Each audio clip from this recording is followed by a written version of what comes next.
Miala amin'le resaka ragidro teo tsika dia hoentiko indray ianao iresaka sokatra satria natratrarana sokatra 100 saika ho ahondrana any Bangkok indray tetsy amin'ny Seranatsambo teny Ivato tetsy amin'ny Seranatsambo Seranam-piaramanidina azafady teny Ivato zay tratran'ireo ao amin'ny faditseranana sy ny polisy izay miaro ny sisitany zany marena moa fa dia mbola misisika foana ity tambajotra ity asa be dia be tokoa ny tombontsoa azo anga amin'ny fanondranana ireny harem-pirenena ireny. Nanatrarana zanasokatra 900 teny amin'ny Seranam-piaramanidina Ivato ny maraina teo saikanoetana tamin'ny sidina ho an'ny Bangkok sy Hong Kong izay nandalo an'i Nairobi. Ny fiara-miasan'ny faditseranana sy ny polisy no nafanana azo izao vokatra izao. Nandalo scanner izay atao hoe EDS standard 2 any Samadamo izy ireo fa tsy hitandrareo zay zavatra hafa indray zay fa rehefa nahazo kosa ny nandalo ny scanner izay tazonin'ny douane sy ny polisy izy dia hitan'ireo mpiasa amin'ny faditseranana sy ireo amin'ny polisitsika ity zavatra ity.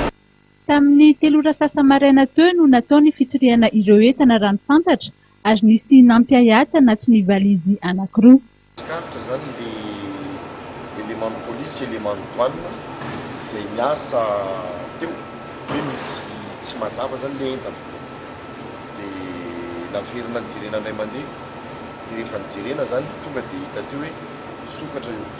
dia araka ny efa misy moa zany procédure zay efa iaraha manao eto dia miaraka ihany ny polisy sy ny douane amin'izay rehetrarehetra zay dia rehefa natao ny fisavana dia io zany ny vokatra ny zavatra tratra tao sokatra 900 zany hoe valizy anankiroa zany le izy amin'ny valizy anankiray 30 amin'ny valizy anankiray 30 tsara ho marihana fa ny olona nanao azy io dia fantatry zareo moa zany fetsy efa misy afetsifetsena zay ataon'ireo amin'ny mandefa zava-drotrany io ka zay ngamba tsy ilaza zavatra maro fa efa mandeha ny fikarohana amin'izao fa efa fantatra ilay olona. Ny avy eo anivon'ny faditseranana dia nanamafy fa efa raisina an-tanana ny fanadihadiana. Itoy izany ny fanadihadiana hoe iza marina ny tena tompona andraikitra amin'ny kiraharaha ity. Ny atao amin'ny faditseranana moa zany zay manana ny